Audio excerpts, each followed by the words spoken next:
Hello, everyone. Welcome back to World Ocean Day for Schools. Very, very happy to see you all back for this Q&A. We have a slightly different guest than we had up our sleeves. We have a very special guest nonetheless. So unfortunately, we had Edwin from Liberia, who is our Clean Seas educator, and he's having all sorts of internet issues. And so unfortunately, he wasn't able to join us. And so we are going to be speaking to the lovely Sarah, who also knows a lot about being a Clean Seas educator because she works at Common Seas and Plastic Clever Schools. So, Sarah, thank you so much for stepping in at the last minute. And you also know Edwin quite well, so you can also share some of his amazing work. But maybe you can start off by introducing yourself and telling us where you are in the world and what you do. Thanks very much, Lindsay. Hi, everybody. Such a shame that Edwin wasn't able to join, but I will do my best to be a good substitute. So I am Sarah. I'm the head of education at Common Seas, so one of the partners running Plastic Clever Schools alongside Kids Against Plastic. Um, Plastic Clever Schools is a global program, as you'll know from Edwin being a part of it, and actually is how Edwin came to sort of very much be involved in Plastic Clever Schools through his connection to the ocean. And I think it's such a shame he can't join you because he's been doing some really, really incredible work, not just with us, but um, a very broad range of work with his students, with local families, with other teachers. So I really hope he gets another chance to share a bit more about that. So Yeah. Edwin is obviously based in Liberia. I Yep. am based in London, so quite a different location. It's very cold here today. um, so yes, a little bit of a different perspective here, but I really hope I can do a good job of sharing some of Edwin's great work with you. Yeah, and maybe we'll start with and again, I'm definitely gonna make sure we get to have this chat with Edwin, but how did you guys connect with Edwin and what is it that he does in his community? So we first connected with Edwin through our International Day of Action back in 2024. Yep. So Edwin signed up for his school and joined in with the day, which is a day of activity kind of similar to World Ocean Day, really, but lots of different activities across the day with schools around the world taking part. Edwin signed his school up. They did some incredible work on the day, including a beach cleanup where they collected absolutely heaps of litter from the beach and shared all of their evidence with the Plastic Clever Schools network. Following that day, Edwin applied for a grant through Plastic Clever Schools, which he was awarded. And he then went on to use that grant to not only support his students and the community, run regular cleanups for the beach, but also to get, I think, 9 other schools in his area signed up and Wow. on board to also become Plastic Clever. So a real champion of the program, and it's been incredible to see the evidence that he submits through the program of the work that his students are doing and seeing other teachers getting involved and other families getting involved as well. So yeah, that's sort of how we became connected. That is amazing. So I'm going to ask, I've got lots of questions here from schools. Obviously, look, most of them are for Edwin, but I feel like you're going to be able to answer some of them. Um, so if a student, this is from, I'm really sorry if I pronounce this wrong, Zini Tosca School in Albania. If a student loves the ocean but lives far from the sea, what are some ways they can still build skills and pursue a career related to ocean conservation? What a great question. Brilliant question. Yeah, I think that's a fantastic question. And actually I think again another thing that's so good about World Ocean Day for schools is that actually thinking about that blue space connection and not just being close to the ocean, because the truth is that we are all connected to the ocean in so many different ways, not least from the air that we breathe. So no matter where you are in the world, every single one of us is connected. And I think helping your students to really understand that, to know how they're connected, but also to know that the changes that they make and the things that they do where they live can also have a really positive impact on the ocean, and on their future decisions around the careers they might have. And ultimately, the skills that we need and that young people need to be developing to be ocean conservationists and advocates, actually, they're skills that we should all be developing for lots of different aspects of protecting the environment and caring for each other as well as for our planet. Yeah, amazing. I've got a question here from Hillbon Academy in Liberia. I wonder if they know Edwin. How can I begin to help clean the ocean? Well, I think there's lots of places to start depending on exactly where you are. I think from a Plastic Clever Schools perspective, we would say go out and do a cleanup. get out there, see your local blue space, see the ocean, see the plastic problem in particular, and all the other litter problems, because that's something that we can affect immediately. So by cleaning it up, we can stop it from getting into the ocean, but then also by considering maybe our behaviors and the things that contributed to that particular problem, that's something we can really quickly act on and really make a difference. Yeah, amazing. And I think that's the thing, isn't it? Is when it comes to taking care of the ocean, like there's something that all of us can do, no matter where we live, no matter what skills we have, there's something that we could jump in with. Okay, so this is a question I'm going to ask, and I want you to answer it, and I'm going to ask Edwin this again when we do his Q&A. If you could go back, this is coming from Culloden Academy in Scotland. If you could go back to when you were 13, would you be surprised that this is what you ended up doing for a living? Such a good question. Brilliant question. And absolutely, I would be surprised.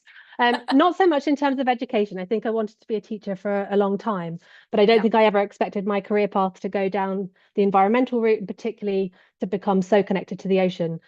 Which I'm not sure why that's surprising, because I've always loved the ocean. You know, had some wonderful family holidays as a child connecting with the ocean, but I've never lived particularly close to it. But I think for me, if I could go back to my 13-year-old self and give myself one piece of advice, it would be you can change your mind. Because I think at Mm, 13, I felt like I had to have all the answers. But the reality is, if you do what you love, you'll always end up in the right place. yeah. And you can always change your mind as your interests and your passions and your experience change. That is such useful advice. Yes, Such useful advice. Okay, let's have a look at another question. This is from Ripley St. John's in the UK. And so, in your role, and what you do at Common Seas, did you have to go to university to get to do what you do now? I did. I started as a teacher, so my degree is in primary education. And then I actually went on to do a master's degree in education for sustainability. So to be in my role as a head of department in Common Seas, having a master's degree is actually a requirement of that role. But to be working environmental education, you wouldn't need the master's. But generally, in a teaching role or an education role, a degree is a very helpful thing to have.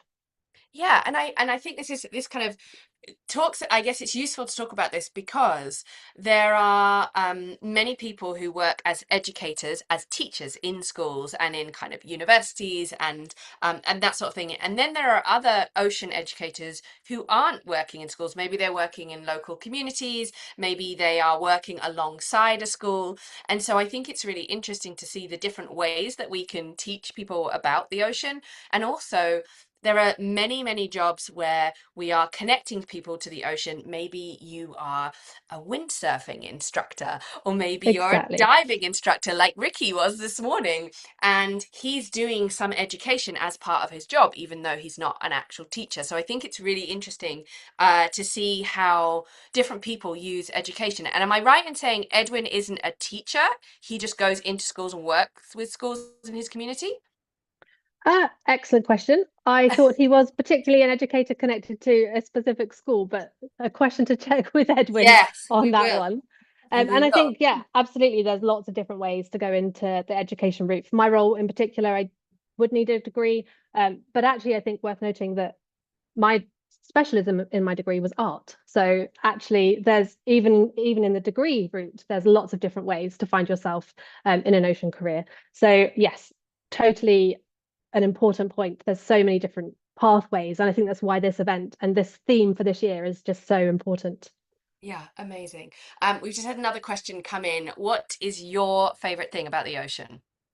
Oh, I love this question. So my favorite thing about the ocean is how little of it we've actually explored, because I Mm, love the unknown. I love the yeah, excitement of the fact there's still so much yet to discover and so much to learn and understand. And I think especially for young people thinking about potentially having a blue career in the future, maybe being somebody who makes those discoveries or learns more and can share more about the ocean, that is just so exciting. So that's my favorite thing.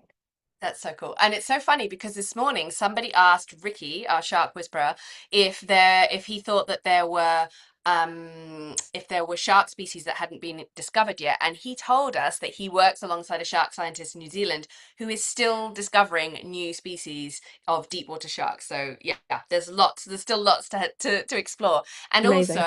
I think with our theme this year talking about blue careers, there's also blue jobs that probably don't even exist yet, right? Which is Absolutely. really fascinating. And I think many of the jobs that all of us are doing probably didn't exist a while back. So there's going to be lots of things that that pop up over time, and hopefully today, as students are working on their own worksheets of like inventing blue jobs, we're going to see some really exciting new ideas. I have another question in.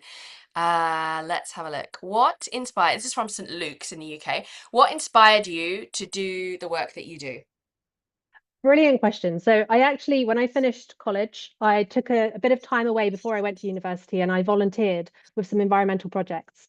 And actually what really inspired me is on one of those projects, I got to work with a school group. And it was the best day that I'd done as a volunteer because the excitement and the passion and the interest from the young people that I worked with, that was the moment where I decided, actually, I really want to go on and do something in education. And then it was working in education and being with the eco team that just made me think, actually, this is the bit I love the most, is working with those young people, having that passion and that incredible interest, and I guess all the different positive intentions for a better future. It's just so inspiring, and why wouldn't you want to work with that every day? It's great. Totally, totally. Okay. I think we should spend the last couple of minutes talking about Plastic Clever Schools so that everybody knows what it is, how they can join in, how they can get involved. So, can you give us like a brief overview of what Plastic Clever Schools is and how people can get involved? Absolutely. So Plastic Cover Schools is a school award with young people really at the heart of the action. So we have toolkits, workbooks, all the resources free and ready to use for any school anywhere in the world that will help you go through the journey of becoming a Plastic Clever school. So there are three stages. The first is Inspire, where you learn a lot more about plastic pollution, about the ocean, about your local environment, and you make a commitment to become Plastic Clever. The next stage is Investigate, where you really learn a lot more about the plastic problem in your school and start to think about the solutions that you can deliver. And the final stage is Act, where you put those solutions into practice and you help your school reduce plastic pollution. And you share that evidence, you become part of a global network, and it's a really exciting program. And you can see all the incredible work that other schools are doing on our website on the inspiration page, and become part of a global network for free. Amazing. And Edwin is just the shining example of what can happen when you plug someone who's really passionate, really excited, really in love with the ocean, and really connected to his local community, of the impact that he's had. How many schools did you say he's working with?